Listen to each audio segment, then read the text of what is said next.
옆에 분들하고 인사 한번 하시죠. 추운데 너무 잘 오셨습니다.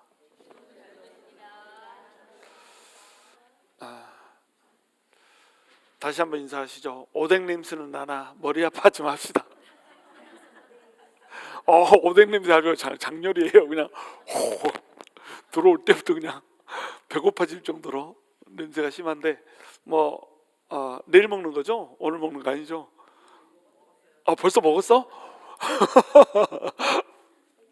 예수님이 통곡하시는 게 아니라 내가 배가 통곡하려고 그러네. 자, 오늘은 예수님의 통곡과 눈물이라고 하는 제목으로 히브리서 5장 1절에서 10절 말씀 함께 나누기 원합니다. 자, 우리가 4장까지 잠깐 이제 돌아보면 예수님이 가장 위대하시다. 예수님을 절대 떠나지 말고 예수님을 붙잡아야 된다라고 하는 것이 히브리서 전체 이제 주제입니다. 그리고 1장 2장에서는 예수님이 누구보다 천사보다도 더 우월하다. 3장 4장에서는 예수님이 모세보다도 더 우월하시다. 그리고 여호수아보다도 더 우월하시다. 이렇게 얘기하고 난 다음에 이제 5장 6장으로 넘어가면서는 누가 나오겠어요? 대제사장 아론이 나오죠. 멜기세덱도 나옵니다. 그러니까 아론보다도 예수님이 더 위대하시다. 그리고 심지어는 그 제사 제도보다도 예수님이 더 위대하시다. 이런 얘기를 해주는 거예요. 그러니까 구약 성경에서 너네가 만날 수 있는 모든 존재들, 천사들, 모세, 그 다음에 여호수아, 그 다음에 아론, 그리고 모든 제사 제도들, 구약에서 만날 수 있는 모든 그런 내용들보다 예수님이 훨씬 위대해. 그래서 구약에서 복음을 이끌고 있던 그 유대교 그쪽으로 돌아가면 절대 안 되고, 예수님께서 새롭게 열어주신 새 복음을 가지고 또 새 종교를 가지고 너네가 나아가야 되는 거야. 이 얘기를 지금 해주고 싶은 겁니다. 그러면서 이제 4장 말미에서는 어떤 얘기를 했어요? 너네가 안식이 열려 있는데 그 안식의 나라로 들어가지 못하는 이유가 있어. 안식으로 들어가지 못한 이유는 뭐냐면 광야에서 그 광야를 똘돌다가 가나안이라고 하는 그 안식으로 못 들어간 그 사람들하고 똑같은 이치라고 생각하면 돼. 이 광야에서 돌다가 가나안으로 들어가지 못한 이유는 뭐였어? 바로 믿음이 없기 때문이었어. 믿음이 없다는 것은 뭐냐? 하나님을 전적으로 신뢰하지 못한다는 거야. 하나님을 전적으로 신뢰하지 못하니까 하나님한테 순종할 수 없었던 거야 라고 하는 얘기를 해주는 겁니다. 그러니까 믿음은 곧 뭐라고요? 믿음은 곧 신뢰라고요. 신뢰는 곧 뭘 낳는다고요? 순종을 낳는 겁니다. 그러니까 믿음이 있다, 이 말은 뭐하고 동의어가 되냐면 순종한다는 거하고 동의어가 되는 거예요. 순종은 왜 하는가? 하나님이 어찌됐건 우리를 영원한 나라, 안식의 나라로 인도해 줄 거라고 하는 것을 의심하지 않고 100% 확신하기 때문에 순종할 수 있다는 거예요. 자, 그러면은 순종하는 믿음을 갖지 못한 사람들은 구원을 얻어요, 못 얻어요? 얻지를 못하는 겁니다. 그러면 어떤 사람이 순종하는 믿음을 가졌고 어떤 사람이 순종하는 믿음을 가졌는지, 어떤 사람이 순종하는 믿음을 가졌고 어떤 사람이 순종하지 못하는 한 믿음을 가졌는지, 이걸 우리 하나님이 아세요, 모르세요? 전부 아신다는 겁니다. 그래서 우리 하나님이 뭘 가졌다고, 우리 예수님이 뭘 가졌다고 얘기하죠? 좌우에 나리선 검을 가졌다고 얘기하잖아요. 하나님의 말씀은 살았고 운동력이 있어서 좌우에 나리선 그 어떤 것보다도 예리하여서 우리의 혼과 영과 및 관절과 골수를 찔러 쪼개고 우리 마음의 생각과 뜻을 전부 다 감찰하여서 아신다, 이렇게 얘기하잖아요. 이 얘기가 우리가 물론 이것을 성화시킨다, 우리를 변화시켜준다 이런 말로도 적용을 하지만은 원래 의미는 뭐라고 그랬어요? 양날에 나리선 검 같은 예리함이 있어서 우리를 다 찔러 쪼개가지고 전부 우리를 알아봐 버린다는 거예요. 마치 수박이 익었는지 안 익었는지를 수박을 빡 도려내가지고 뽑아서 빨간지 안 빨간지를 보면 알듯이, 그 칼을 가지고 수박을 쪼개 보면은 쪼개졌을 때 내면이 다 보여지면서 알듯이, 우리 하나님의 말씀은 살았고 운동력이 있기 때문에 우리 내면을 전부 다 들여다 봐버린다는 겁니다. 그래서 우리가 진짜로 믿음이 있는지 없는지 이것을 봐버린다는 거예요.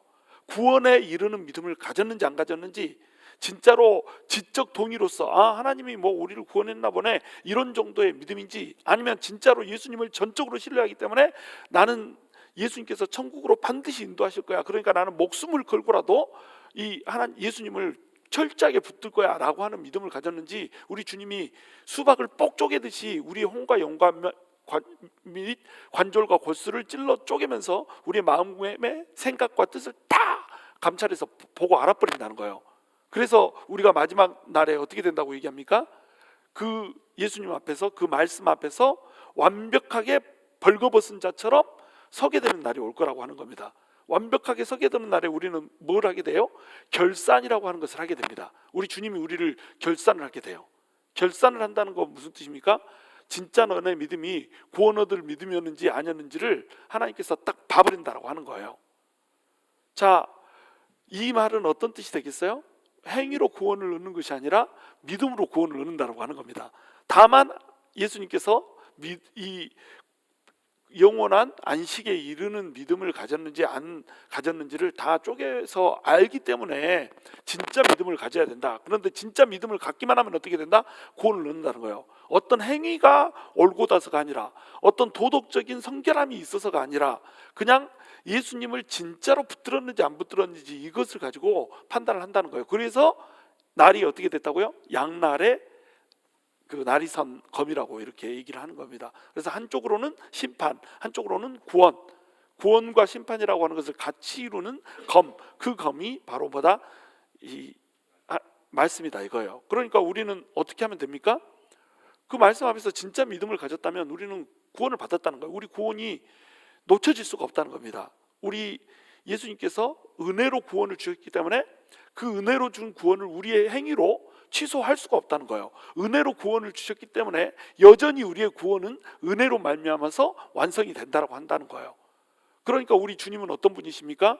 우리의 연약함을 체휼하지 아니하시는 분이 아니요, 우리의 모든 연약함을 직접 우리 예수님께서 오셔가지고 다 그냥 그 몸으로 느꼈기 때문에, 다 내가 느껴서 우리를 긍휼하게 여기시는 우리 주님이시다. 그러니까 우리가 은혜의 보좌 앞에 담대히 나아가자, 이렇게 얘기를 하는 겁니다. 우리 주님이 믿음을 다 알아봐. 너네 믿음이 진짜라고 한다면 너네는 구원받았어. 구원받았는데 하나님의 나라 들어갈 때까지 구원받은 자로서 예수 그리스도 끝까지 붙잡아야 되지 않겠냐. 예수님 떠나면 절대 안 되는 거야. 그 얘기를 해주는 겁니다. 그리고 너네가 지금 노마의 핍박이 오기 때문에 너네를 잡아삼키려고 하는 그 마귀의 그 발톱이 있기 때문에 너네가 두려워서 떨고, 죽음이 두려워서, 또 핍박이 두려워서, 먹을 것이 없어서 그렇게 힘들어하는 거 다 알아. 다 알고 그것 때문에 너네가 잠깐 헷갈리고 흔들리는 것도 다 알아. 그러니까 그럴 때마다 어떻게 하라는 거예요? 은혜의 보좌 앞에 나가라는 겁니다. 너네 연약함을 우리 예수님이 모르는 분이 아니야. 연약하니까 흔들릴 수 있지. 그렇다고 너네 구원이 취소되는 게 아니야. 그러니까 너네는 그때마다 은혜의 보좌 앞에 담대히 나가서, 주님 내가 오늘 또 흔들렸어요. 내가 오늘 또 죽기 싫어서 예수님을 부인할까, 유대교로 떠날까 잠깐 마음이 흔들렸어요. 내가 오늘 또 우리 자식이 밥을 못 먹고 있고 굶고 있기 때문에 좋은 음식, 좋은 집을 주기 위해서 화려한 옷 이런 것까지는 아니더라도 적어도 벌거벗지 않게 하기 위해서 내가 세상과 타협해야 되나, 이런 고민들을 했어요.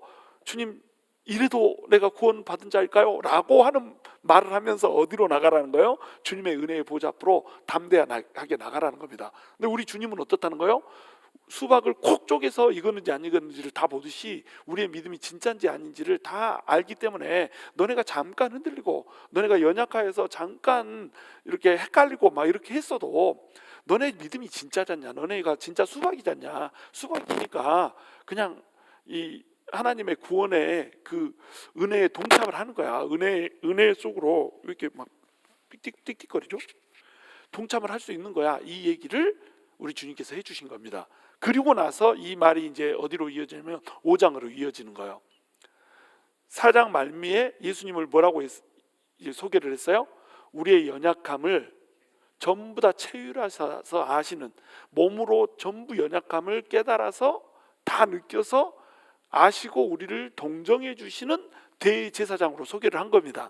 그리고 나서 5장으로 넘어가면서는 이제 대제사장이었던 아론, 그리고 아론의 후손들, 그 모든 대제사장보다 예수님이 더 탁월한 대제사장이라고 하는 것을 이제 소개를 해주는 거예요.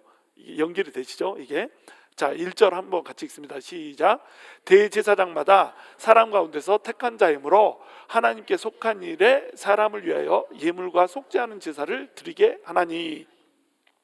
자, 우리 예수님을 큰 대제사장이라고 소개를 했어요, 4장에서. 그리고 나서 이제 대제사장마다 이렇게 하면서 그냥 대제사장하고 큰 대제사장, 크신 대제사장 예수님을 이제 비교를 하는 겁니다. 그래서 대제사장이란 어떤 사람이냐? 대제사장은 사람 가운데서 택한 자이므로. 대제사장의 자격 요건이 두 가지가 나옵니다. 첫 번째 조건은 뭐예요?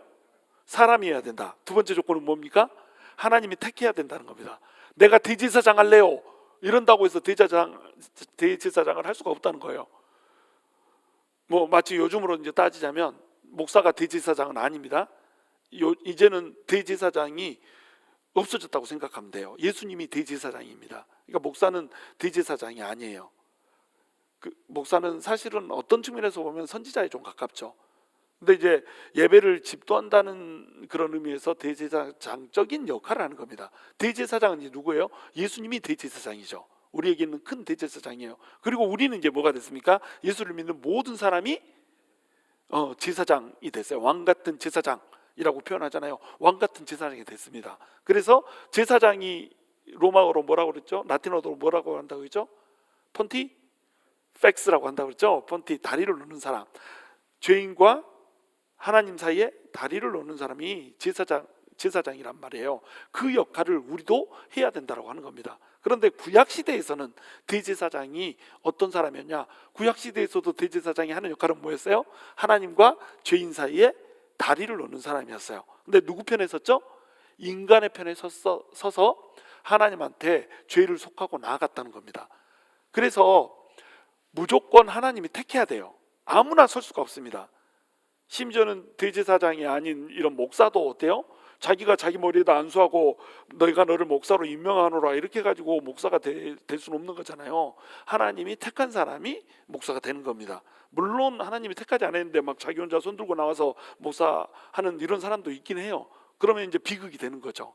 하나님의 정확한 콜링과 사명을 따라서 목회자가 돼야지 그 목사가 진정으로 이제 영혼들을 사랑하면서 영혼들에게 하나님께로 나아갈 수 있는 길을 열어줄 수가 있는 겁니다. 그런데 대제사장도 똑같단 말이에요. 무조건 하나님이 택해야 됩니다. 아론 자손들로 하나님께서 선택해서 택했단 말이에요. 그리고 또 한 가지 가장 중요한, 그보다 택했다, 하나님께서 택했다라고 하는 것보다도 어떤 측면에서는 더 중요한 게 있습니다. 그게 뭐예요? 사람 중에서 해야 됩니다. 사람 중에서. 그러니까 사람이 대제사장이려면 사람이어야 된다. 사람이 아니면 뭐 개돼지가 대제사장을 할 수도 있다는 얘기가 뭐 이렇게 하잖아요. 바로 그 얘기하는 거예요, 사실은. 자, 대제사장이 돼서 하나님과 사람 사이에 다리를 놓으려면 이 대제사장은 사람 편에 서서 하나님 앞에 나아가야 되니까 사람을 대표해야 됩니다. 그러니까 무조건 사람이어야 되는 거예요. 대제사장이 천사가 대제사장이 되면 어떻게 되겠어요? 사람을 대표할 수가 없습니다. 사람 편에 서서 일을 해줄 수가 없어요. 자, 천사가 대제사장이다. 그러면 어떻게 되겠습니까? 사람이 이제 나가가지고 내 죄를 좀 속하려고 나 제사 드리러 왔는데요. 그러면 야, 너 어저께 그 똑같은 죄 가지고 오지 않았었냐? 이렇게 얘기한단 말이에요. 어저께 그 죄를 속해줬는데 또 왔어? 천사는 인간의 연약함을 이해를 하지 못합니다. 인간이 어떻게 해서든지 죄를 지을 수 있는 죄의 유혹으로부터 자유롭지 못하다라고 하는 거, 육신을 입고 있기 때문에 이 육신의 정욕으로부터 자유로울 수 없다라고 하는 사실을 천사가 이해해요, 못해요? 이해를 하지가 못하는 거예요. 그러니까 천사가 대제사장이 되면 어떻게 되겠어요? 절대 안 되는 겁니다. 천사가 대제사장이 돼버리면 이 제사를 드리는 사람이 제사를 드려달라고 나갈 수가 없는 거예요. 나 이런 죄를 지었는데 이 죄를 속해야 되는데 제사 한번 지내주실래요? 속죄제 한번 지내줄래요? 이 말을 꺼내기가 너무너무 두려운 겁니다. 왜냐하면 하나님한테 혼나기 전에 천사한테 먼저 혼나버려. 그러니까 천사가 대제사장이 되면 안 되는 거예요. 그렇다고 뭐 개돼지가 대제사장이 될 수는 없잖아요. 인간을 대표하는데 인간보다 못한 것이 대제사장이 돼가지고 내가 제사 드려줄게 막 이럴 수는 없잖아요. 멍멍 막 제사 드려줄게 멍멍 막 이렇게 할 수는 없잖아요. 그렇죠? 그러니까 인간 중에서 해야 되는 겁니다. 그런데 이 인간이 인간을 대표해서 제사를 드려주면서 하는 일이 뭐냐? 하나님께 속한 일에 사람을 위하여 예물과 속죄하는 제사를 드리게 한다, 이렇게 얘기했어요. 그럼 대제사장이 하는 일은 뭐냐면 하나님께 속한 일을 하는 겁니다. 하나님께 속한 일을 한다, 이 말은 무슨 말이냐면 하나님의 일을 한다는 거예요. 사람의 일을 하는 게 아닙니다. 대제사장이 하는 일은 무조건 하나님의 일을 하는 거예요. 그러면 하나님이 사람에게 하고자 하는 일이 뭘까요? 자, 첫 번째로는 하나님의 일을 해야 됩니다. 근데 누구를 위해서 일한다고요? 사람을 위해서 일해야 됩니다. 이것이 대제사장의 직무였어요. 하나님의 일을 하는데 누구를 위해서요? 사람을 위해서 일합니다. 이것이 교회의 원칙이기도 합니다. 교회는요, 사람의 일을 하면 안 됩니다. 하나님의 일을 해야 됩니다. 무조건 하나님의 일을 해야지 이게 교회예요. 왜냐하면 교회는 뭐죠? 왕 같은 제사장이잖아요. 그러니까 왕 같은 제사장이 해야 되는 일은 무조건 하나님의 일을 해야 돼요. 하나님께 속한 일을 해야 됩니다. 그런데 이 하나님께 속한 일이 뭐라고요? 사람을 위한 일이라고요. 나는 하나님을 위해서 일을 해. 그런데 사람들한테 막 상처를 줘. 그러면 이것은 하나님의 일이에요, 아니에요? 하나님의 일이 아니에요. 하나님의 일이라고 하는 것은 뭐냐면, 여기서 얘기하는 하나님께 속한 일은 뭐냐면 사람의 죄를 사해 가지고 사람을 구원에 이르게 하는 일, 이것을 하나님께 속한 일입니다. 대제사장이 하는 일이 뭐예요? 대제사장이 하는 일은 제사를 드려주는 거잖아요. 제사가 왜 필요하죠? 인간이 죄를 지었기 때문에 하나님 앞에 나갈 수 없으니까 제사를 드리는 거예요. 그러면 이 제사가 하는 일은 뭐죠? 죄를 속해주는 겁니다. 죄를 속해주면 죄가 없으니까 이제 어떻게 되는 거죠? 하나님께 나아갈 수 있게 되는 거예요. 하나님께 나아갈 수 없는 인간을 하나님께 나아갈 수 있게 만들어주는 것을, 이것을 한 단어로 뭐라고 불러요? 구원이라고 부르는 겁니다. 이것을 영원히 할 수 있게 해주는 이것을 뭐라고 불러요? 영생이라고 부르는 거예요. 그러니까 구원을 베풀어서 영원히 하나님 앞에 살 수 있게 만들어주는 일, 이것을 누가 한다? 대제사장이 하는 거예요. 그런데 대제사장은 영원히 그 일을 해줄 수 없죠. 그렇죠? 그때 당시만 딱 해주는 겁니다. 그러니까 영원히 하려면 어떻게 해요? 영원히 계속 제사를 드려주고 있어야 되는 거예요. 그렇죠? 자, 그래서 지금 하나님께 속한 일이라고 하는 것은 무엇인가? 죄를 속해주는 일을 얘기한다. 죄를 속해서 어떻게 하는 거다? 구원을 얻게 해주는 일을 하는 것이 하나님께 속한 일이에요. 그러면 구원은 누가 받습니까? 하나님이 받아요? 사람이 받아요? 사람이 받죠. 그러니까 사람을 위한 일이 되는 거예요. 교회에서 해야 되는 일은 뭐냐면, 교회에서 해야 되는 일은 영혼을 구원해서 생명을 얻게 하는 일을 해야 돼요. 사람이 생명을 얻는 일, 이것이 교회에서 해야 되는 일입니다. 교회에서 해야 되는 일은 열심히 교회에서 뭔가 막 봉사하고 헌신하고 이렇게 해요. 막 열심히 어디 나가가지고 빵도 나눠주고 뭐 구제사역도 하고 막 이렇습니다. 또 한국 학교도 하고 뭐 문화 학교도 하고 막 이렇게 합니다. 그리고 막 그 홈리스 사역도 막 이렇게 하고 합니다. 근데 여기에 사람들의 죄를 속해주는 사역이 들어가지 않으면 이건 뭐예요? 이건 사람의 일이 됩니다. 하나님의 일이 아니에요.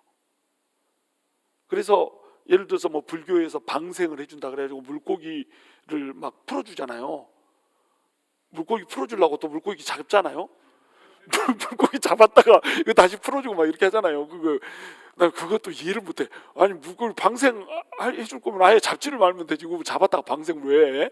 하여튼간 이렇게 하는 일들, 또 사람들에게 뭐 돈을 나눠주고 빵을 나눠주는 일들, 이 일들이 죄를 속하는 일이 아니면, 그래서 구원을 받게 하는 일이 아니면 이건 전부 사람의 일이 되는 겁니다. 심지어 교회에서 일을 할 때도 이 교회에서 하는 일이 구원을 얻게 하는 일이고 생명을 살리는 일이 아니버리잖아요. 이러면 전부 뭐가 돼버려요? 전부 사람의 일이 돼버려요. 그러니까 교회는 무조건 이것이 생명을 살리냐 죽이냐, 이것이 쟁점입니다. 쟁점. 누구는 열심히 헌신하고 누구는 뭐 별로 일을 안 하고 막 이렇게 하는데, 열심히 헌신하는 사람들이 맨날 새로운 새 가족들 오면은 막 시험 받게 하고 실족하게 만들어서 교회를 떠나게 만들어 버린다. 이 사람은 열심히 일하는 그것이 누구를 위해서 일해요? 자기는 하나님을 위해서 일한대. 그런데 하나님을 위해서 일하는 거면, 하나님의 일이라면 누구를 위해서 일하는 거라고요? 사람을 위해서 일하는 거라니까요. 근데 그 사람은 무엇을 얻어야 됩니까? 죄 사함을 얻고 구원을 얻어야 되는 겁니다. 그러니까 그 일을 해주는 게 뭐예요? 그 일을 해주는 것이 대제사장의 역할이란 말이에요. 그래서 대제사장이 그걸 하려고 예물과 속죄하는 제사를 드렸던 겁니다. 이것을 하게 하나님께서 만들어줬단 말이에요. 자, 2절 함께 읽습니다. 시작. 그가 무식하고 미혹된 자를 능히 용납할 수 있는 것은 자기도 연약에 휩싸여 있음이라. 자, 사람을 뽑아야 되는 이유를 얘기하고 있습니다. 대제사장을 뽑는데, 대제사장을 뽑을 때 천사를 뽑지 않고 사람 중에서 뽑아서 했어야 됐던 이유를 얘기하고 있어요. 그 이유가 뭐냐면 그가 무식하고 미혹된 자를 능히 용납할 수 있기 때문에 그렇단 말이에요. 사람이 죄를 짓는 데는 두 가지 이유가 있습니다.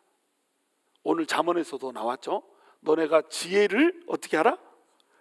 지혜를 주의하고 또 지혜의 귀를 기울여라 이렇게 얘기했죠. 지혜에다가 주의를 하고 귀를 기울여야 되는 이유를 뭐라고 그랬어요? 하나님의 뜻이 뭔지를 알아야 되니까. 하나님의 뜻이 뭔지를 모르는 것을 뭐라고 불러요? 무식이라고 부르는 겁니다. 이때 무식은 공부 못한 무식이 아니에요. 학교를 대학원 못 나오고 대학 못 나오고 나는 초등학교밖에 못 나오고 이런 거 얘기하는 게 아닙니다. 나는 무학이고 일자 무식이어도 하나님을 알면은 이건 무식하다고 얘기하지 않고 지식이 있다 얘기하는 거예요. 이때 이제 무식은 뭐냐면 말씀에 대한 무식입니다. 말씀에 대한 무식이 사람을 죄를 짓게 만드는 거예요. 예를 들면 다윗이 법궤를 옮기는데 법궤를 옮길 때 하나님을 사랑하는 마음으로 법궤를 옮겼죠. 맞죠? 하나님을 너무너무 사랑했습니다. 그래서 법궤를 옮기는데 법궤를 옮길 때 어디다가 올려버렸어요? 맨 처음에 1차 옮길 때 수레에다가 우상을 싣고 갈 때나 쓰는 수레에다가 법궤를 올려놓고 이것을 이동을 해버렸습니다. 소가 수레를 끌게 해가지고. 원래는 어떻게 해야 됩니까? 이 네이지파 사람들이 어깨에다 메고 옮겨야 되는 거예요. 그런데 이것이 성경에 나와 있음에도 불구하고 이 성경을 알았어요? 몰랐어요? 몰랐어. 법궤를 놓쳐버린 지가 너무 오래됐어. 법궤를 방치한 지가 너무 오래돼 버렸습니다. 그래서 그 부분을 성경을 하여튼 읽지를 않았던지 읽었어도 그냥 흘려들었던지 그 부분을 몰라버렸던 거예요. 그러니까는 수레에다 싣고 가버리잖아요. 근데 수레 갑자기 하나님이 이렇게 격동하게 만들어 버리죠. 그래가지고 소가 빨짝 뛰어버립니다. 그것을 우싹 어떻게 합니까? 확 잡아버리잖아요. 그렇죠? 확 잡아버린 거. 이것도 왜 잡았어요? 무식해서 잡은 겁니다. 말씀에 무식하니까 이걸 잡아버린 거예요. 그러니까 어떻게 됐습니까? 그 자리에서 즉사해 버렸잖아요. 다윗이 성질이 꼬라지가 막 여기까지 받쳤습니다. 바짝 뛴 소도 성질이 나고요, 죽어버린 우사도 성질이 나고, 그걸 왜 만져서 죽어버려? 이렇게 우사도 성질이 나고요, 하나님한테도 꼬라지가 나버렸어요. 그래가지고 야, 이렇게 해서 하나님을 사랑하는 마음으로 법궤를 옮기려고 했는데 이것 좀 만졌다고 죽여불면 누가 어떻게 이 법궤를 이동하겠냐? 그러고는 아비나답의 집에다가 놔둬버리고 그냥 가버렸어요. 이런 일이 왜 생겼어요? 무식해서 생긴 겁니다. 그러니까 무식하면 어떻게 돼요? 범죄를 하게 되는 거예요. 그러니까 어떻게 하라고 그럽니까? 지혜에 주의하고 또 지식에다가 귀를 기울여라. 하나님의 말씀을 주의해서 읽고 또 계속 말씀을 들으면서 하나님의 말씀이 뭔지를 알아야지 말씀대로 살 거 아니에요. 말씀대로 살지 못하는 이유 뭡니까? 말씀대로 살지 않는 이유가 않는 것이 죄잖아요. 그러면 죄를 짓는 이유가 뭐라고요? 말씀을 모르니까. 여러분, 저도 말씀을 알까요? 모를까요? 아는 것은 알지만 모르는 것은 엄청 모릅니다. 그러니까 새벽 5시 반이면 딱 새벽 예배 해야 되는데 5시 반에 시작을 못할 때가 많죠. 왜 5시 반에 시작 못한지 아세요? 몰라서 그렇습니다. 말씀을 몰라. 이게 무슨 뜻이지? 한 부분에서 말씀이 무슨 뜻인지를 모르면 이걸 계속 공부를 해야 되는 거예요. 여러분, 제가 막 이렇게 열심히 설명을 잘해주니까 원래 말씀을 잘하는 것 같죠? 모릅니다. 그럼 말씀을 모르니까 어때요? 나도 죄를 지을 수밖에 없다니까요. 그러니까 어떻게 하든지 말씀을 깨달아가지고 이걸 깨달은 걸 전달해 주려고 하다 보니까 시간이 6시도 되고 막 늦어지면 6시 반도 되고, 원래 내가 말씀을 알면 어떻겠어요? 5시 반 땡 치면 그냥 말씀을 전합니다. 왜냐하면 내가 늦잠 자진 않거든. 적어도 3시 반, 4시 막 이 정도면 일어나거든요. 근데 말씀 하나가 딱 묶여서 안 풀려버리면은 무식하니까 이거 풀어내느라고 시간이 막 가버리는 거예요. 어쩔 수가 없어. 그래도 전달을 해줘야 되니까. 근데 그 무식 때문에, 무지 때문에 어떻게 한다는 거예요? 나도 죄를 범하더라는 거예요. 여러분이 보기에는 나 원래 성경을 잘 아나 보다. 원래 모릅니다. 무식합니다. 그래서 내가 내 속으로 너무너무 답답해요. 성경을 어떻게 이렇게 목사가 돼가지고 성경을 이렇게 모를 수가 있나. 너무너무 답답합니다. 근데 여러분이 보기엔 내가 많이 아는 것처럼 보이죠? 그러니까 답답한 거야. 우리가 다 죄다 답답한 거야. 전부 답답해. 그냥 말씀을 너무 몰라. 그렇죠? 그러니까 우리가 죄를 짓고 사는 겁니다. 그런데 말씀을 알아도 미혹이 돼버리면 죄를 짓습니다. 죄를 짓는 두 번째 이유, 말씀을 아는데 미혹돼 버려요. 또 다윗의 이야기로 돌아가면 다윗이 간음하면은 돌에 맞아서 죽는다라고 하는 사실을 알았을까요? 몰랐을까요? 잘 알고 있습니다. 잘 알고 있어요. 나단이 와가지고 남의 거 빼앗는 막 그거 가지고 지적을 할 때 그놈을 내가 반드시 죽여버리겠다 막 이렇게 얘기하잖아요. 죽어야 된다라고 하는 것을, 남의 것을 빼앗으면 죽어야 된다라고 하는 것을 다윗이 알고 있습니다. 근데 밧세바하고 어때요? 잠자버리잖아요. 왜요? 미혹돼 버렸거든요. 그러니까 죄를 짓는 이유는 미혹되기 때문에 죄를 짓는다라고 하는 거예요.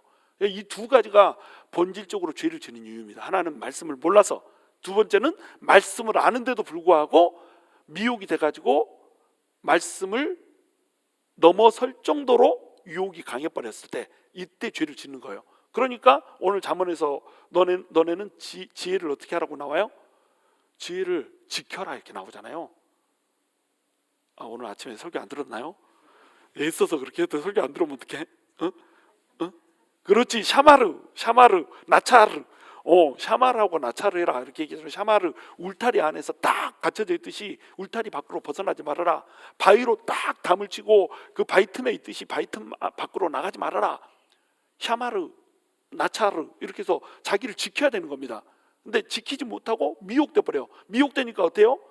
음녀의 말이 입술에서 뭐가 떨어져? 꿀이 떨어져. 막 달콤하게 막 이렇게 하면은 그냥 그 울타리가 무너지지 않았어.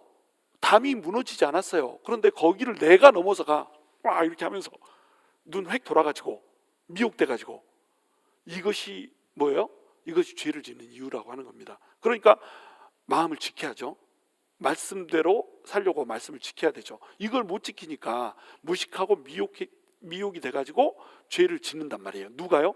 대제사장도 아론도 죄를 지었어요? 안 지었어요? 죄를 지었습니다. 아론의 아들들 어땠습니까? 나답과 아비후. 자, 불은 반드시 하나님께서 제단을 만들 때 번제단에다가 확 첫 번째 제사를 드리기 위해서 내려준 번제단 그 지어놓고 하나님께 드릴 때 거기다가 딱 불을 내려줬는데, 이 불만 가지고 하나님한테 불을 드려야 돼, 다른 불 드리면 안 돼, 이렇게 했는데 나답과 아비후 아마도 술 취했을 거라고 생각하죠. 술을 마시고 알딸딸 해가지고 아무 불이나 들고 가버렸습니다. 그래서 제사 드리는 첫날에 첫 제사 드릴 때 나답과 아비후 죽어버렸어요. 자, 뭐 때문에 죽었나요? 미혹 때문에, 무식해서 죽었습니다. 이러면은 죽는다라고 하는 것을 가르쳐 줬는데 마음에 안 담았어. 그러니까 무식했어. 그래서 죽었어요. 또 어떻게 해서 죽었습니까? 미혹돼서 죽었어요. 술이 좋았어. 다음날 제사 드렸는데 제사 드리는 것보다 술이 더 좋네. 미혹돼가지고 죽어버렸어요. 아론의 아들들 나답과 아비후, 첫째 아들 둘째 아들이니까 아론의 대를 이어서 대제사장으로 택함받고 세워졌습니다. 택함받고 세워졌는데 어떻게 돼버렸어요? 자기 스스로 무식하고 자기 스스로 미혹되니까 죽어버리잖아요. 이것이 첫 제사장의 아들이었다니까요. 첫 대제사장의 아들들이었다니까요. 그것도 첫 제사를 드릴 때 그냥 죽어버렸다니까요. 이것이 인간입니다. 이것이 아론 계열을 타고 내려오는 대제사장들의 한계였어요. 자, 그러니까 사람 중에서 뽑아야 된다고 얘기하는 겁니다. 그렇게 대제사장들부터 무식하고 미혹되기 때문에, 연약하기 때문에 다른 모든 인간들의 무식하고 미혹되는 것을 이해를 할 수 있어요? 없어요? 이해를 할 수가 있다는 겁니다.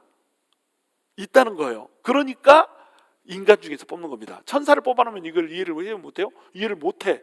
그러니까 천사 중에서 대제사장을 미가엘이 대제사장을 해주는 게 아니고 하나님이 미가엘로 가서 제사장 좀 해줘라 이렇게 하는 게 아니고 아론한테 대제사장을 시켜놨던 이유가 인간이니까 아론 너부터 아론의 아들들부터 아론의 자식들부터 무식하고 미혹돼. 그러니까 제사를 드려줄 수가 있는 거예요. 교회도 똑같습니다. 목사가 내가 안 믿다가 믿었잖아요. 그래서 내가 조금만 일찍 예수를 믿었으면 얼마나 좋았을까. 지금처럼 이렇게 성경도 모르고 이렇게 무식해가지고 맨날 새벽마다 이렇게 시간 안에 준비도 못하고 막 이렇게 무식하고 너무나 무식하고 답답하고 막 이런 얘기를 하면 이보현 사모가 뭐라고 얘기하냐면 그게 당신의 강점이야 이렇게 얘기합니다. 무식한 게 강점이래. 그러니까 세상 속에서 죄를 지을 만큼 지어보고 여기도 빠져보고 저기도 빠져보고 그 미혹된 시간이 있고 무식한 시간들이 있었기 때문에 성도들을 그 누구보다 잘 이해한다는 거예요. 듣고 보니까 맞아요. 제가 다른 목사님들에 비해서 갖는 강점이 있습니다. 다른 어려서부터 예수를 믿어온 사람들보다 제가 더 무식합니다. 또 죄도 더 많이 지었습니다. 그러다 보니까 갖는 강점이 있어요. 그게 뭐예요? 여러분의 무식함과 미혹됨을 너무 잘 이해합니다. 그래서 우리 교회에서는 죄를 짓거나 무슨 실수를 하거나 그렇게 하면은 내가 쳐내지 않습니다. 이리 와 그래가지고 막 때리고 막 책망하고 이렇게 하지 않습니다. 왜? 나는 더 했거든. 나는 더한 놈이거든. 이것이 내 강점이란 말이에요. 이게 똑같은 겁니다. 아론도 또 누구도 아론의 자손들도 이걸 너무 잘하는 거예요. 그래서 무식하고 미혹된 자를 능히 용납할 수 있는 것은 자기도 연약에 휩싸여 있습니다. 자기도 연약하니까 용납을 할 수가 있는 거예요. 여러분 용납이 뭔지 아시죠? 용납이라고 하는 것은 뭐냐면 자 여러분 중에 한 분이 죄를 지었습니다. 아주 심각한 죄를 지었어요. 죄를 짓고 오면은 그 사람한테 너 그딴 식의 죄를 짓고 교회로 온다고? 당장 교회에서 기어나가! 딱 이렇게 하면 용납이 아니에요? 이거 용납이 아닙니다. 그런데 그 사람이 죄를 짓고 왔어. 야 너나 나나 다 똑같다. 그냥 다 그렇게 죄 짓고 살아보자. 그까짓 죄가 뭐래니 그냥 죄 짓고 살아보자. 이렇게 하면 이건 용납이 아니에요? 이것도 용납이 아닙니다. 용납은 뭐냐면 죄를 짓고 왔어요. 그 죄를 나도 지을 수 있습니다. 그렇기 때문에 받아주고 품어줍니다. 그런데 이것은 죄라고 하는 것을 확실히 말을 해요 안 해요? 이것은 죄야. 하나님이 죄를 용서해 주신 것은 죄를 짓고 살으라고 용서해 준 게 아니라 죄를 용서받았으니 죄 짓지 않고 사는 방향으로 가라고 죄를 용서해 주신 거야 라고 하는 것을 가르쳐 주는 겁니다. 이것이 용납이에요. 그러니까 사도 바울이 고린도 교회에 이제 편지를 보내잖아요. 고린도 교회가 어땠습니까? 고린도 친구들이라고 부를 정도로 그 창녀들을 고린도 친구들 이렇게 불렀잖아요. 고린도 사람들은 그냥 음행이 생활 습성이었습니다. 심지어는 아버지의 아내하고 잠을 자, 그러니까 아버지의 첩이죠. 첩하고 잠을 자버렸어요. 며느리하고 시아버지가 잠을 자버리고요. 막 이런 일, 세상에서도 하지 않는 일을 교회에서 막 해버렸습니다. 만약에 이런 일들이 현대 교회에서 생기면 그 교회 어떻게 되죠? 끝장납니다. 현대 교회의 그 타락한 어떤 교회보다도 더 타락한 교회, 이 교회가 무슨 교회였어요? 고린도 교회였어요. 근데 이 고린도 교회에 사도 바울이 편지를 보내면서 뭐라고 하냐면 예수 그리스도의 은혜로 구원함을 입어서 거룩하게 된 성도들 이렇게 부릅니다. 그렇게 죄에 휩싸여 가지고 분파는 다 갈라져 있고 음행 마음대로 지들 음행하고 서로 막 욕하고 헐뜯고 비방하고 내가 받은 은사가 더 크네 막 잘난 체하고 이런 엉망진창인 교회였는데 이 교회를 사도 바울이 뭐라고 불렀다고요? 거룩한 성도 이렇게 불렀다니까요. 그러니까 거룩한 성도, 너네 삶이 거룩하고 성결하다는 뜻이 아니고 하나님께서 구별해 놓은 성도라고 하는 거, 이것은 변함이 없다라고 하는 것을 인정해 버린 겁니다. 그게 뭐예요? 이게 용납입니다. 용납. 그런데 그렇게 하면서도 너네가 그래 잘한다 잘해 그렇게 사세요. 그렇게 살아도 하나님이 죄를 용서해 주니까 아무렇지 않아요. 이렇게 말을 했어요 안 했어요? 말 안 합니다. 눈물로써 편지를 쓰고 내가 너네한테 갈 때 몽둥이를 들고 가랴 막 이렇게 하면서 호되게 혼을 냅니다. 고린도전서에서 혼을 냈는데 말을 안 들어먹고, 그러니까 눈물의 편지를 써가지고 너네 내가 가면은 가만히 안 둔다 그래가지고 막 편지를 또 썼습니다. 이게 눈물의 편지잖아요. 그리고 나서 말을 좀 들었다고 하니까, 회개하고 좀 돌이켰다고 하니까 조금 누그러뜨려가지고 말을 해준 게 고린도후서잖아요. 적어도 세 통의 편지를 써가지고 편지를 써주면서 이 사람들이 돌이키게 계속 변화시키게 이렇게 만들어 준 거예요. 이것을 뭐라고 불러요? 용납이라고 부르는 겁니다. 이 용납은 뭐냐면, 너네가 죄를 지었다라고 하는 사실, 이것을 명확히 인지하는 겁니다. 이것은 죄다라고 명확히 얘기하는 거예요. 그러면서도 죄인이지만 여전히 나의 형제로 품어주는 것, 이것을 뭐라고 부른다고요? 이걸 용납이라고 부른다고요. 근데 이 용납은 누가 할 수 있는 거예요? 이 용납은 사람이 할 수 있다는 겁니다. 왜? 자기도 죄인이니까. 자기도 죄인이니까. 나도 저런 죄를 지을 수 있으니까. 자, 3절. 그러므로 백성을 위하여 속죄제를 드림과 같이 또한 자신을 위하여도 드리는 것이 마땅하니라. 이제 속죄제를 백성들이 드리러 왔습니다. 그래서 속죄제를 백성들을 위해서 드려줬어요.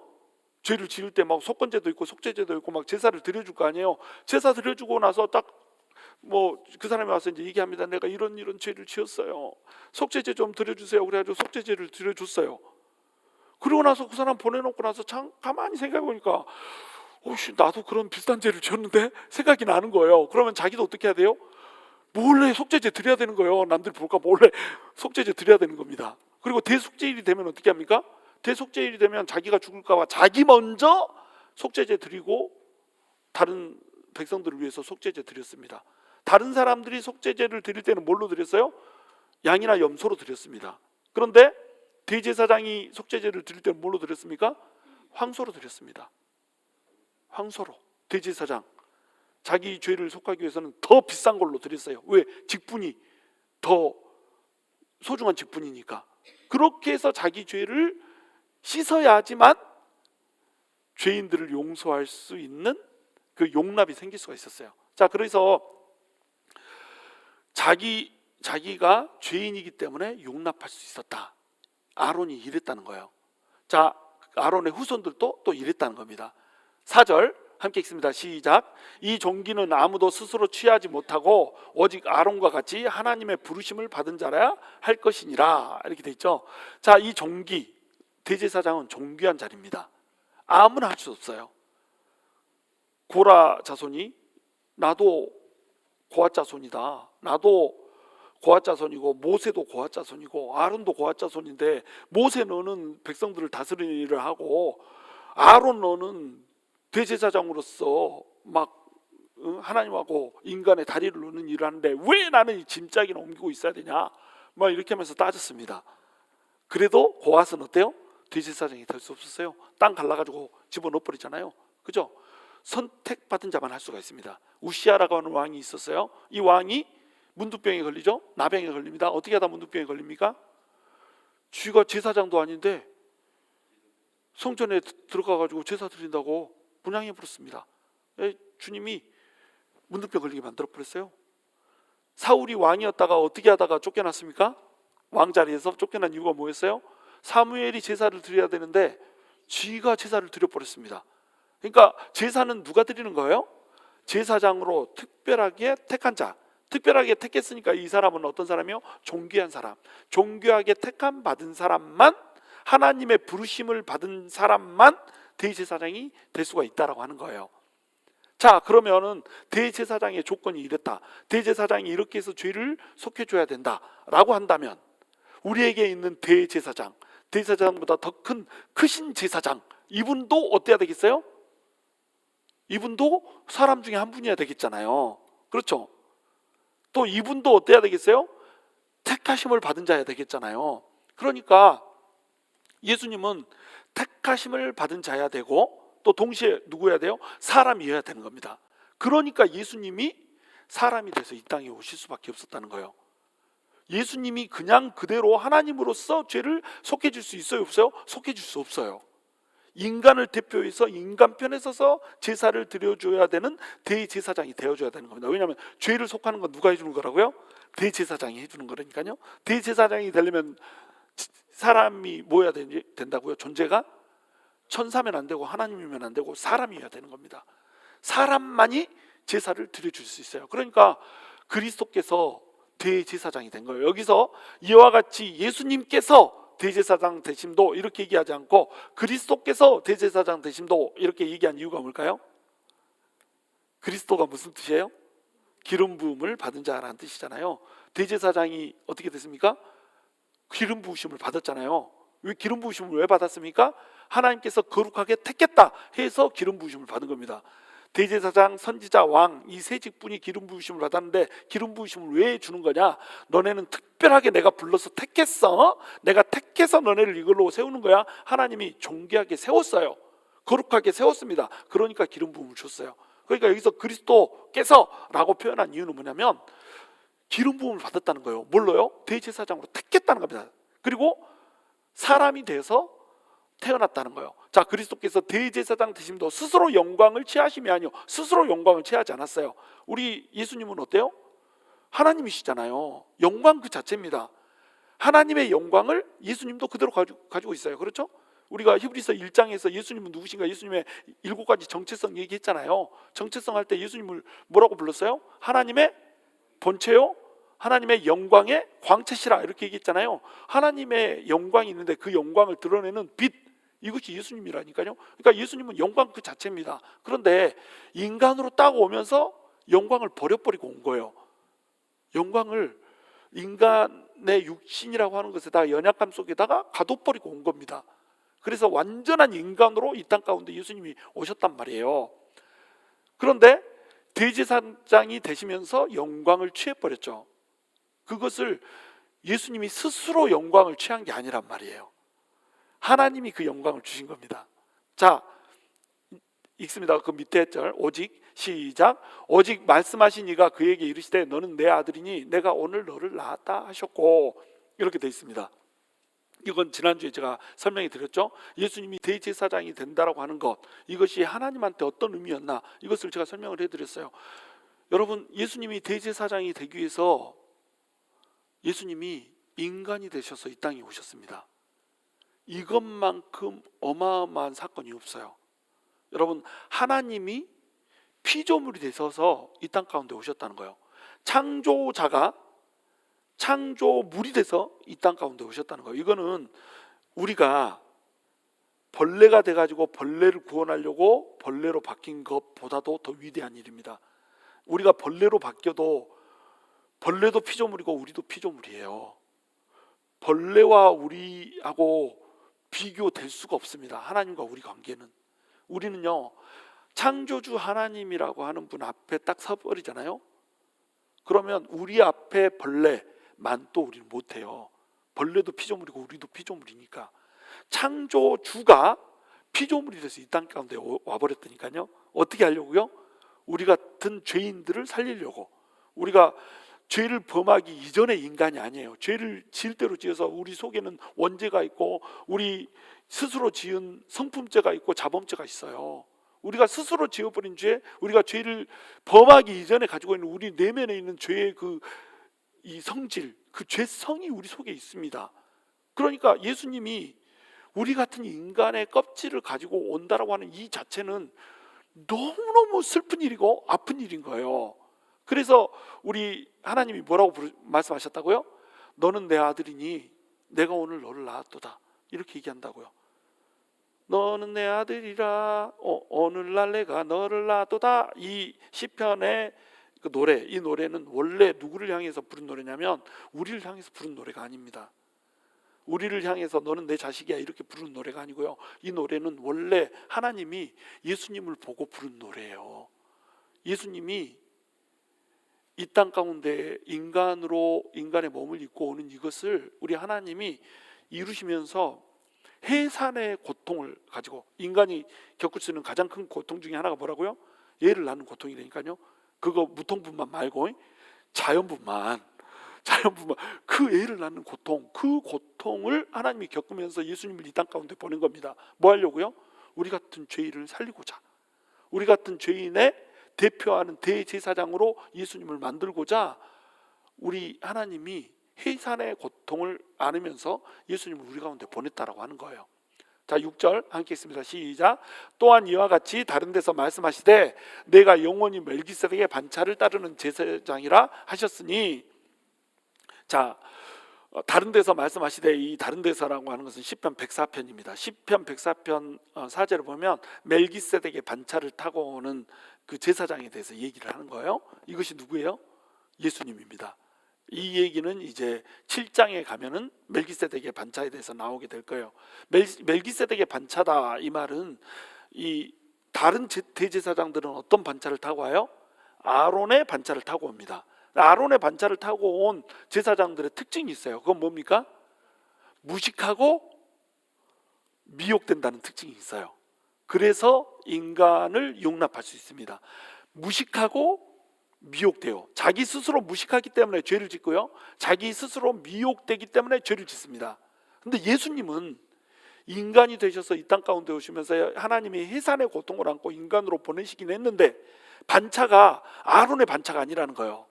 반차가 멜기세덱의 반차라는 겁니다. 멜기세덱은 이제 나중에 설명하겠지만 이 멜기세덱은 어디서부터 와서 어디로 가는지를 몰라요. 이 멜기세덱은 의의 왕이고 샬렘 왕입니다. 그래서 의로운 분이시고 또 평화의 왕이라고 하는 거예요. 이 멜기세덱의 반차를 타고 왔다, 이 말은 뭐냐면 인간이지만 어디로부터 와서 어디로 가는지를 모르는 인간이 아닌 존재라고 하는 얘기를 하는 거예요. 인간 이 후손으로서 오는 대제사장이 아니고 그냥 하늘로부터 뚝 떨어진 대제사장이다, 이 얘기를 하는 겁니다. 근데 하늘로부터 뚝 떨어졌는데 뭐가 돼서 왔다는 거예요? 인간이 돼서 왔다는 거예요. 그래서 이것을 멜기세덱의 반차를 따르는 제사장이라고 이렇게 불렀다는 거예요. 그래서 예수님하고 아론 자손하고 똑같이 둘 다 대제사장입니다. 근데 차이가 뭐예요? 아론 지파의 아론 자손 계통의 아론 반차의 제사장들은 뭐가 있어요? 죄가 있습니다. 왜 죄가 있죠? 무식하고 미혹되기 때문에 죄가 있어요. 그런데 우리 예수님은 무식하지도 않습니다. 우리 예수님 다 아십니다. 그렇죠? 찔러 쪼개가지고 혼과 영감의 관절과 골수를 전부 다 찔러 쪼개고 우리의 마음의 생각과 뜻을 감찰해서 아셔버린다니까요. 그게 예수님입니다. 다 알아요. 무식하지 않아요. 그리고 또 예수님은 어때요? 미혹되지도 않습니다.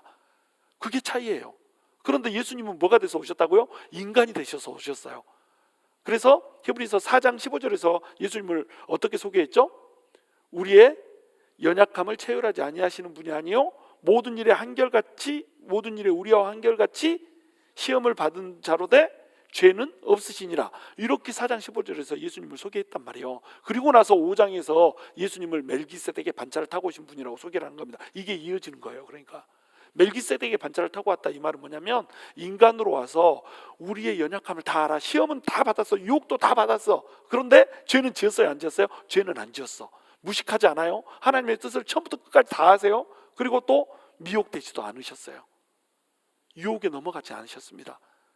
자, 7절 함께 있습니다. 시작. 그는 육체에 계실 때에 지기를 죽음에서 능히 구원하실 이에게 심한 통곡과 눈물로 간구와 소원을 올렸고 그의 경건하심으로 말미암아 들으심을 얻었느니라. 우리 주님이 육체로 계실 때 자기를 죽음에서 능히 구원하실 이, 즉 하나님한테 심한 통곡과 눈물로 간구와 소원을 올렸습니다. 이것이 가장 극에 달한 것이 뭘까요? 겟세마네 기도입니다. 겟세마네에서 우리 예수님이 막 이 땀방울이 핏방울이 되게 기도를 하시잖아요. 땀방울이 핏방울이 되도록 기도를 하시면서 예수님이 십자가를 지고 싶어 했어요, 안 지고 싶어 했어요? 십자가 안 지고 싶어 했습니다. 근데 예수님은 십자가를 지려고 이 땅 가운데 오셨잖아요. 십자가를 지려고 왔음에도 불구하고 십자가를 안 지고 싶어 하셨어요. 할 수만 있거든 이 잔을 내게서 돌리소서. 예수님이 이렇게 빌었습니다. 이것을 우리가 예수님이 우리에게 기도하는 것을 가르쳐 주려고 이렇게 하셨다, 이렇게만 이해해버리면 안 됩니다.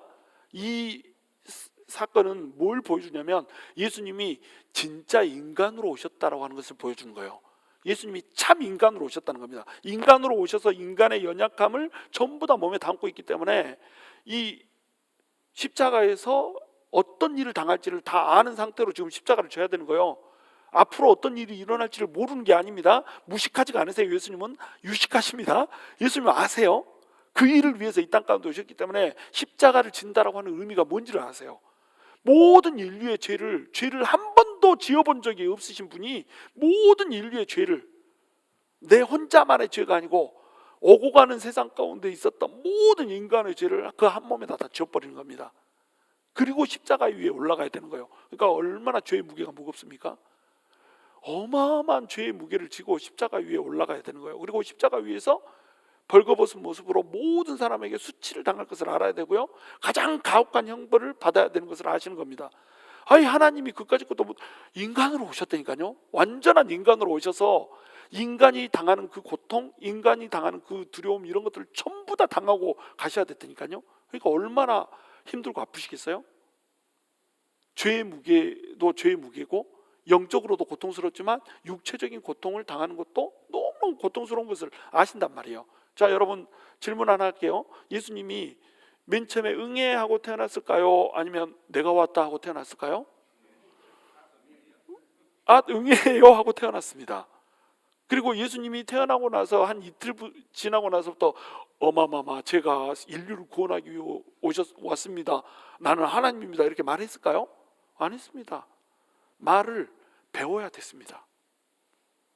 또 예수님이 목수질을 할 때 목수 일하는 것을 하나님이니까 다 아는 거 아니에요. 그렇잖아요. 나무도 예수님이 만드셨고 그 목수질을 해가지고 침상 탁자 만드는 그 지혜도 하나님이 다 주셨는데 예수님 다 아셔야 되잖아요. 근데 그 목수 일을 하려고 예수님이 어떻게 해야 됩니까? 배워야 됩니다. 자라면서 키가 자라면서 지혜도 자라요. 지혜가 자란다는 건 뭐예요? 어렸을 때는 지혜가 별로 없다가 커가면서 지혜를 더 키워갔다니까요. 그러니까 알지 못하는 거 전부 다 일일이 배워가면서 성장한 겁니다. 그러면은 예수님은 하나님이 맞나요? 하나님은 전부 다 아셔야 되는 거 아니에요? 다 아시는 그 하나님의 신성을 아무것도 모르는 인간의 그 인성에다가 제약을 시켜버리니 가둬버렸다니까요. 그게 예수님이에요. 왜요? 우리 인간의 연약함을 다 알아야 되니까. 우리 인간이 배워야 되고 또 지혜를 습득해야 되고 학습을 해야 되고 학습하면서 많은 시행착오들이 있고 그런 것들 속에서 많은 고통들이 있고 이런 것들을 예수님이 전부 경험을 해버렸다는 겁니다. 그때도 울었어요. 우리 예수님이 인간들의 그 고통 때문에. 예루살렘에서도 울었고요, 나사로가 죽었을 때 나사로 때문에 막 마리아가 예수님한테 따지잖아요. 조금만 일찍 왔으면 안 죽었을 텐데 왜 이렇게 늦게 왔어요? 삐져가지고 막 마리아가 예수님한테 마중도 안 나가버리고 막 그럽니다.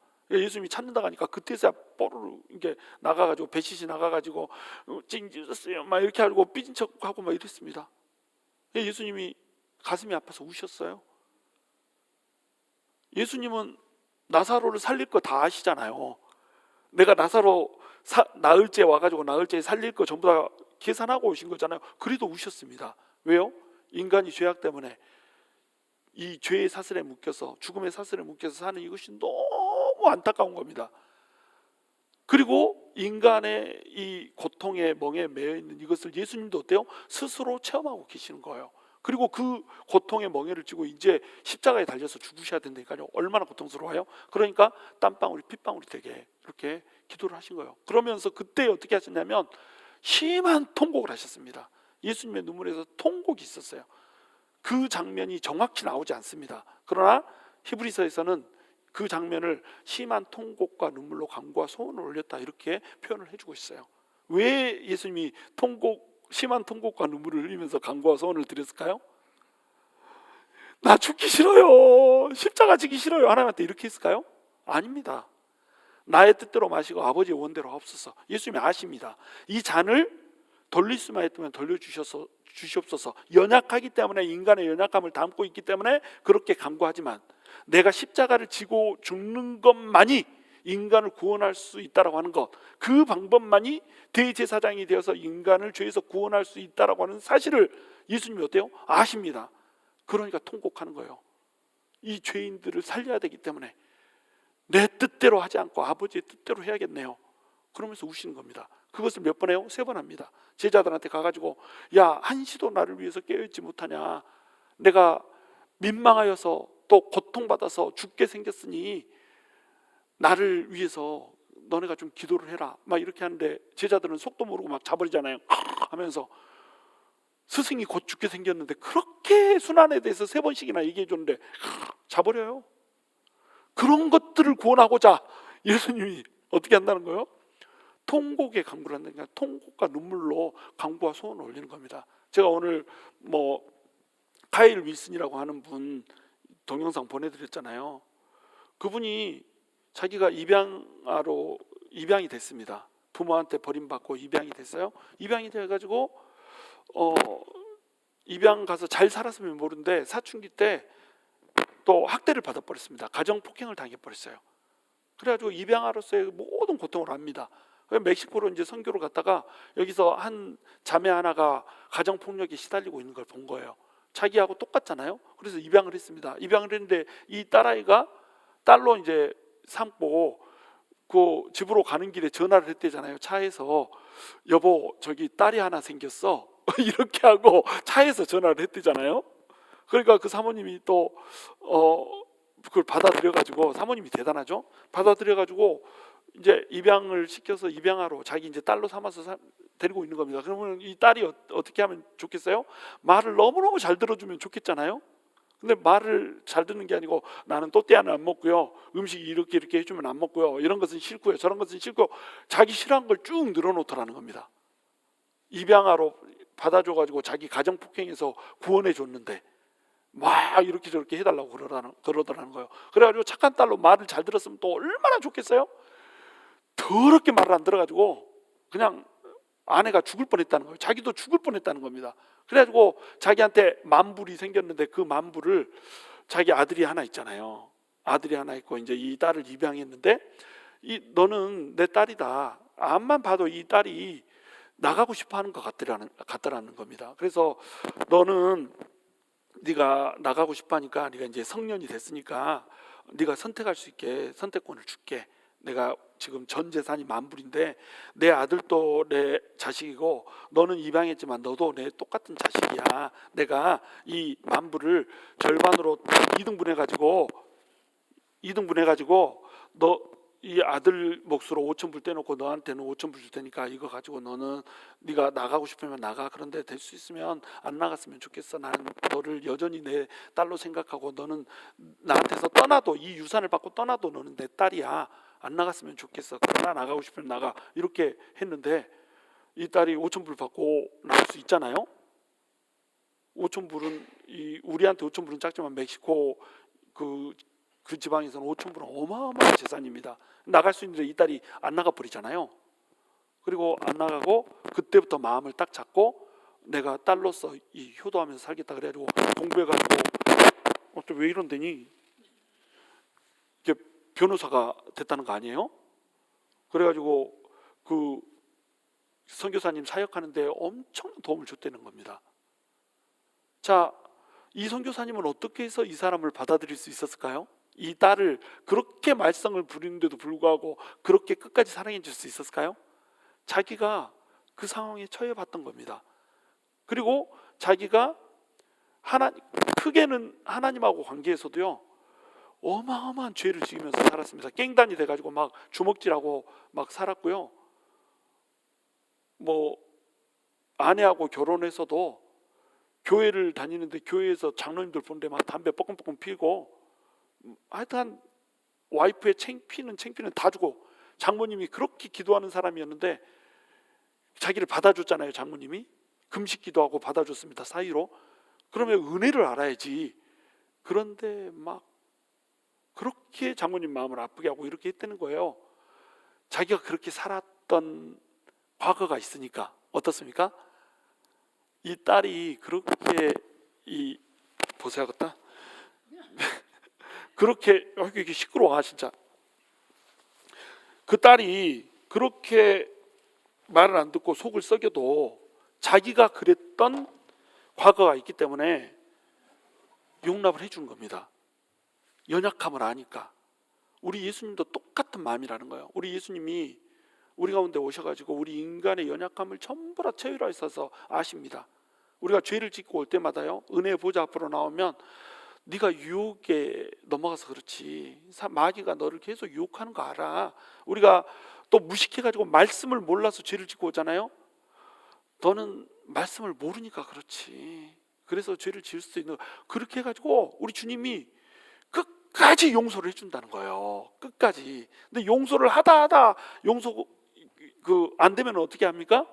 넌 죽어서 하고 호적에서 파내버리는 게 아니라 그냥 따끔 징계를 줘가지고 정신을 차리고 어찌됐건 예수님한테로 돌아오게 이렇게 만들어준다고 하는 겁니다. 이것이 우리 예수님이라는 거예요. 그러니까 우리 예수님이 대제사장으로 왔는데 인간으로 온 이유, 그 이유는 우리 연약감을 다 알려고 그렇게 왔다는 거예요.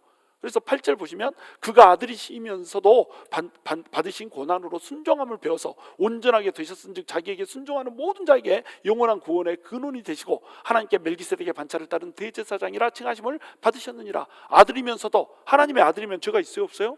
죄가 없습니다. 아들이니까 죄가 없어요. 그리고 아들이니까 순종하실 필요가 있어요 없어요? 고난을 받을 필요가 있습니까 없습니까? 필요가 없습니다. 고난을 받음으로 순종하는 것은 누가 하는 거예요? 죄 있는 사람이 하는 거예요. 죄 있는 사람이. 고난은 누가 받습니까? 죄 있는 사람이 받는 겁니다. 근데 죄도 없으신 예수님이, 아들이신 예수님이 고난을 받아버렸어요. 그리고 고난을 받으면서 죽기까지 어떻게 해버렸습니까? 순종해버렸어요. 그렇게 함으로써 우리 예수님이 온전하게 되셨다는 거예요. 온전하게 되셨다는 말을 오해하면 안 됩니다. 온전하게 되셨다는 것이 그 전에는, 순종하기 전에는, 십자가 지기 전에는 온전하지 못하셨던 분이라는 게 아니에요. 우리 주님은 죄가 없으세요. 원죄도 없으시고 자범죄도 없으시고 성품죄도 없으십니다. 아무 죄가 없기 때문에 예수님은 그냥 온전하세요. 근데 여기서 온전하게 되셨다, 이 말은 뭐냐면 온전한 대제사장이 되셨다는 겁니다. 인간을 대표해서 인간을 위해서 고난을 받기를 순종하셔버린 그 사건으로 인해서 인간의 죄를 완전하게 속하는 온전한 대제사장이 되어버렸다는 거예요. 제물이 드려졌고 제사도 드려졌고 제사가 완성이 되어버렸다는 거예요. 영원히 구원을 주는 영단번의 제사를 우리 주님이 고난을 순종함으로 받아들여서 온전하게 이루어버렸다는 거예요. 그러니까 멜기세덱의 반차를 따른 대제사장이라 칭함을 받았다는 겁니다. 아론은 이것을 할 수가 없었어요. 자기가 죄인이거든. 자기 죄를 속하기에 바빴거든. 자기 죄를 속하고 나서도 짐승으로 속하는 죄였기 때문에 한 번 죄를 속하면 그 다음 제사 또 드려야 됐거든요. 그 다음에 자기도 죄 속하고 또 다른 사람의 죄를 또 속하고 이것을 계속 반복해서 했어야 됐거든요. 자기도 죄인이니까, 짐승의 피로 드리니까. 그런데 우리 예수님은 자기 자신이 제물이 되고 자기 자신이 대제사장이 되어서 단 한 번의 제사로 영원히 구원을 받는 하나님께 속한 일을 사람을 위해서 해버리는 대제사장이 되어버렸다는 거예요. 그러니까 아론 계열의 대제사장이 아니고 멜기세덱의 반차를 따른 질적으로 다른 대제사장이 되어버렸다는 겁니다. 그리고 그것을 통해서 우리에게 제사를 드려줌으로 말미암아서 우리 같은 죄인들이 죄를 짓고 핍박이 오면 흔들리고 유혹이 오면 흔들리고 무식해서 죄를 짓고 이렇게 함에도 불구하고 예수님이 영단번의 제사로 제사를 드려둔 그 멜기세덱의 반차를 타고 아론의 계열의 그런 제사장이 아니라 멜기세덱의 반차를 타고 온 대제사장으로서 한 번의 제사로 영원히 죄를 속하는 그런 구원의 제사를 드려버렸기 때문에 우리는 은혜의 보좌 앞에 담대히 있어서 오늘도 주님 앞에 나아갈 수 있다는 거예요. 우리의 받은 구원이 우리의 지은 죄 때문에, 우리의 흔들림 때문에, 우리의 연약함 때문에 취소될 수가 없다는 겁니다. 너네 구원은 안전한 거야. 우리 예수님이 멜기세덱의 반차를 타고 오는 대제사장으로 영단번의 제사, 절대로 취소될 수 없는 제사, 다시는 드릴 필요가 없는 그 제사를 드려버렸잖아. 그 제사를 드림으로써 너네는 죽어도 천국 간다. 죽어도 천국 가니까 너네 어떻게 하면 되겠냐? 그냥 죽어도 되는 거야. 지금 이 세상 힘들잖아. 어차피 힘든 세상인데 그냥 죽으면 영원한 나라에서 멋진 영광을 누리면서 살 수 있는 거야. 지금 있는 고난은 장차올 영광에 좋게 비교할 수가 없는 거야. 당당하게 죽음을 향해서 예수님께 소망을 두고 나가! 이 얘기를 우리 이 히브리서 기자가 하고 싶은 겁니다. 너네 정체성은 망할 수 없는 존재야. 그러니까 죽음마저도 너네를 어떻게 할 수가 없는 존재야. 그런 존재가 흔들렸어야 되겠어? 돌아가지 말고 너네 수박 딱 쪼개면은 다 익은 존재잖아. 우리 주님이 맛있게 먹을 존재잖아. 절대 흔들리지 말고 죽는 한이 있어도 예수 그리스도 붙잡고 우리 나가자. 이 얘기를 하고 있는 겁니다. 목회적 관점에서. 여러분 이 이야기를 여러분도 동일하게 들으시기 바라요. 여러분 흔들리고 어렵고 힘들 때마다 여러분이 연약하여서 범죄하고 무식하기 때문에 성경을 알지 못해서 범죄하고 미혹되어서 성경을 아는데도 불구하고 범죄하고 이렇다고 할지라도 우리 주님이 영단번의 제사를 드려서 여러분의 죄를 속했습니다. 그러니까 어떻게 해야 되겠습니까? 죄를 짓고 그 자리에 머물러 있는 자리가 아니라 다시는 죄를 짓지 않기 위해서 예수 그리스도 붙잡고 날마다 은혜의 보좌 앞에 나가는 그 성도로서, 거룩한 성도로서 그렇게 나가야 되지 않겠습니까? 바로 그런 은혜가 있게 되기를 주님의 이름으로 축원합니다.